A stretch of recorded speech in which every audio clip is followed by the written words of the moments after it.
मीरान, संभालो खुद को। चली गई, वो फिर से चली गई दादीजान, मेरे हाथ से रेत की तरह निकल गई रेहान। दोबारा उसे मुझसे दूर कर दिया गया। मुझे जाना है उसके पास, मुझे उसको रोकना होगा। मीरान रुको, रुको मीरान, मेरे बच्चे रुको। तुम उसको ऐसे नहीं रोक सकते। वो खुद अपनी मर्जी से गई है। तुम परेशान मत हो, वो अपनी मर्जी से गई है। संभालो खुद को। मुझे दो चीजों के दरमियान फैसला करना होगा, इसलिए चली गई।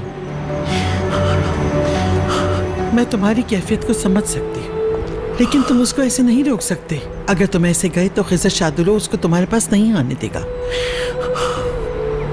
आपने उसको यहाँ बुलाया था ना? हाँ, उसको आपने इन्फॉर्म किया था दादीजान। आखिर क्यों बुलाया उस शख्स को आपने यहाँ पर? अगर आप उसको ना बुलाती तो कोई हल निकल आता, कुछ कर लेता, कोई रास्ता निकाल लेता। मजबूर थी मैं। बात समझने की कोशिश करो।